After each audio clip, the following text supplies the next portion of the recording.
আমার কালীগঞ্জের প্রশাসন কি ঘোড়ার ঘাস কাটে? সেই লড়াইটা আমরা অব্যাহত থাকবো।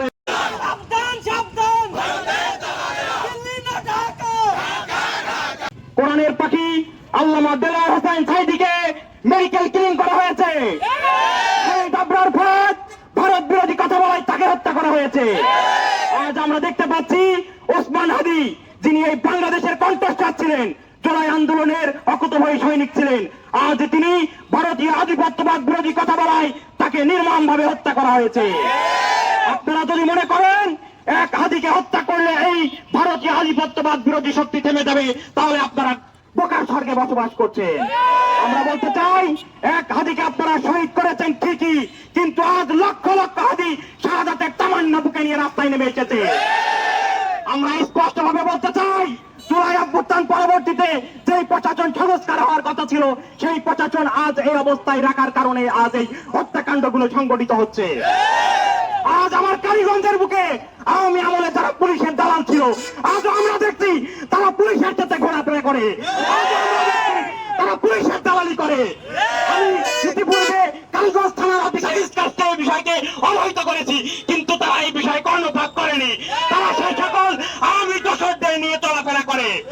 আমি আপনাদেরকে হুঁশিয়ার করে বলতে চাই, আপনারা শহীদের রক্তের উপর দাঁড়িয়ে আজ এই প্রশাসনে দাঁড়িয়ে আছেন। আপনারা যদি মনে করেন শহীদের রক্তের সাথে গাদ্দারি করবেন, তাহলে আপনাদের টেনে হিস্ট্রি নামাতে আমাদের 1 ঘন্টা সময়ও লাগবে না। আমি কালীগঞ্জ উপজেলা ইউনো মহোদয়কে বলতে চাই, আপনাদের সংকটময় মুহূর্তে আপনাদের পাওয়া যায় না। রাত 10টা 12টায় আপনাদের ফোন দিলে পাওয়া যায় না। আমরা লক্ষ্য করেছি বিগত কয়েকদিনে আওয়ামী বিরোধী অভিযানে সারা দেশ থেকে শত শত আওয়ামী গুন্ডারা গ্রেপ্তার হয়েছে, কিন্তু আমার কালীগঞ্জ থানায় কি একজন আওয়ামী লীগ গ্রেপ্তার হয়েছে? বলতে পারবেন? আমার কালীগঞ্জের প্রশাসন কি ঘোড়ার ঘাস কাটে? আমরা আপনাদের হুঁশিয়ার করে বলতে চাই, ভাই, শাহাদাতের রক্তের সাথে যদি, শহীদের রক্তের সাথে যদি আপনারা বেইমানি করতে চান, এর ফল ভালো হবে না। আপনাদেরকে এই কালীগঞ্জে থাকতে দেওয়া হবে না, এই বাংলাদেশে থাকতে দেওয়া হবে না। এই বাংলাদেশে যদি আপনাদের চাকরি করতে হয়, বাংলাদেশপন্থী হয়ে, ভারত বিরোধী হয়ে চাকরি করতে হবে।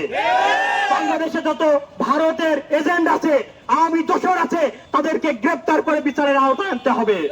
আমি সর্বশেষ বলতে চাই, জুলাই অভ্যুত্থানে যারা হত্যাকাণ্ড ঘটিয়েছে, সেই সকল হত্যাকারী এবং শহীদ ওসমান হাদির হত্যাকারী যারা এখন ভারতে আশ্রয় নিয়েছে, তাদেরকে অনতিবিলম্বে বাংলাদেশে ইন্টারপোলের মাধ্যমে ফিরিয়ে দিয়ে তাদের সঠিক বিচার নিশ্চিত করতে হবে। নয়তো এই ব্যর্থতার দায়ে বর্তমান প্রশাসন, বর্তমান সরকারের বিরুদ্ধে আমরা কঠোর আন্দোলন করে তুলব। আমরা আর কোনো হাদিকে হারাতে চাই না, আমরা আর কোনো বাংলাদেশপন্থী কোন শক্তিকে আমরা হারাতে চাই না। সর্বশেষ বলতে চাই, হাদি আমাদের মাঝে অমর হয়ে থাকবে তার আদর্শে, তার সংগ্রামে এবং আমাদের আন্দোলনে সে আমাদের মাঝে অমর হয়ে থাকবে। ইনকিলাব জিন্দাবাদ, শরীফ ওসমান হাদি জিন্দাবাদ। তবে আমরা কোনো ফলাফল পাইনি, ফলাফল কি দেখতে পেয়েছি? হত্যা, হত্যা, হত্যা। এবং আমাদের দেশের যে রাজনীতিবিদরা আছেন, যেই উপদেষ্টারা আছেন, আমাদের ভারতের রক্ত পরে দাঁড়িয়ে আপনারা কথা বলেন, কিন্তু আজ পর্যন্ত কোন দৃশ্যমান বিচারের আওতায় তাদেরকে আনতে পারেননি। যারা উপদেষ্টা আছেন তাদেরকে বলতে চাই, আপনারা যদি বিচার করতে না পারেন, ক্ষমতা ছেড়ে দিয়ে চলে আসেন, অথবা আমাদেরকে বলেন আমরা চুরি কিনে আপনাদের হাতে পাওয়ার ব্যবস্থা করতে চাই না। আমরা দেখছি 5 তারিখের পর থেকে এই পর্যন্ত এখনো কোন দৃশ্যমান বিচারের আওতায় ফাঁসিবাদদেরকে আপনারা আনতে পারেননি। আপনারা কি তাহলে ঘোড়ার ঘাস কাটেন? কিসের জন্য এই রক্তের পর দাঁড়িয়ে আপনারা ক্ষমতা রেখেছেন? কিসের এত বাহাদুরি? কোথায় ছিল 5 তারিখের আগে এত বাহাদুরি?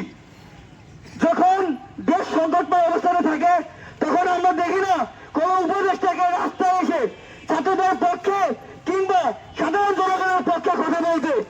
আমরা দেখি না পর্যন্ত কোন দৃশ্যমান বিচার। আপনারা কি দেখেছেন?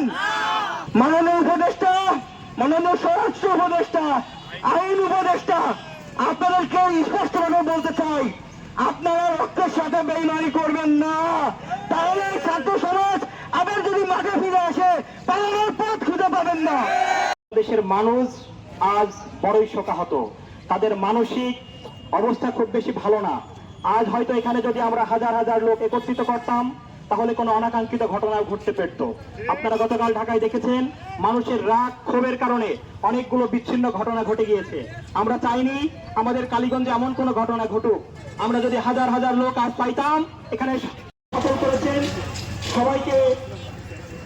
সবাইকে ধন্যবাদ জানিয়ে আজকের এই সমাবেশ এখানেই শেষ করছি।